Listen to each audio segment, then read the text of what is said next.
এগুলো আসরিক, দৈবী নয়। এই জন্য সবাই দাঁড়িয়ে দেখছে যে যখন ওকে বলি দেওয়া হবে, হ্যাঁ, এমন সময় ওই মন্দির থেকে মা কালী হুঙ্কার দিয়েছে, মানে এমন ভাবে একটা চিৎকার দিয়েছে, মানে মাড়ি কাঁপতেছে, সবাই কেঁপে উঠছে, মানে ভয় ধরিয়ে ফেলেছে। এত দূরে চিৎকার দিল কে? কিন্তু মন্দির থেকে চিৎকারটা এসেছে।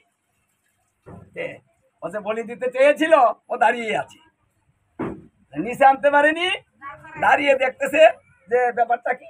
হ্যাঁ, মানে এত জোরে চিৎকার কে দিয়েছে, তো সবাই মন্দিরের দিকে মানে তাকিয়েছে, যে মন্দির থেকে তো চিৎকারটা ভেসে আসলো। হঠাৎ করে চেয়ে দেখে যে মন্দিরে যে কালী আছে, রক্ষা কালী, সেই কালী বিশাল আকার ধারা করছে, মানে কালী নিজেই, আর এখন মূর্তি নেই, মন্দির থেকে বেরিয়ে পড়ছে হুঙ্কার দিয়ে। সবাই তাকিয়ে আছে, মানে আজকে কালী জাগ্রত হয়ে গেল। উনি এত ক্রোধান্বিত হলেন কেন? মানে আমরা বলি দিচ্ছি, এটা ভালো কাজ, খুশি হওয়ার কথা ছিল, যে উনি হুঙ্কার দিয়ে বিকট মূর্তি ধারণ করে মন্দির থেকে বেরিয়ে পড়ছেন।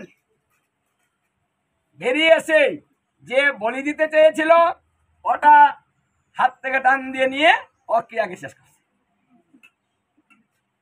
কালী রনে উঠে গেল।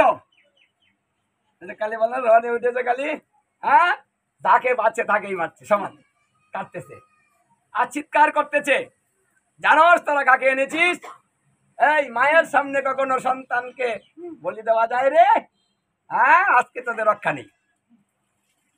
যে অসুর মাকে পূজা করত, মার সাক্ষাৎ দর্শন পেত, তাকেও মেরে ফেলেছি, তোকে আর রাখবো না। আজকে তোরা যাকে বলি দিতে চেয়েছিস, সে একজন কৃষ্ণ ভক্ত। যে কৃষ্ণ ভক্ত, সে আমারও পূজারী, আমি তাকে প্রণাম করে থাকি, কারণ সে কৃষ্ণ ভক্ত, আমার প্রভুর ভক্ত সে।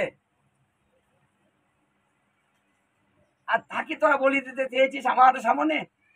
আমি কৃষ্ণ ভক্তকে রক্ষা করি, আর কৃষ্ণ বিদ্বেষী যারা, আমি তাদেরকে আজকে তোদের রক্ষা নেই। বহু অসুরকে নিধন করে ফেলে কৃষ্ণ ভক্তকে বাঁচানোর জন্য। কৃষ্ণ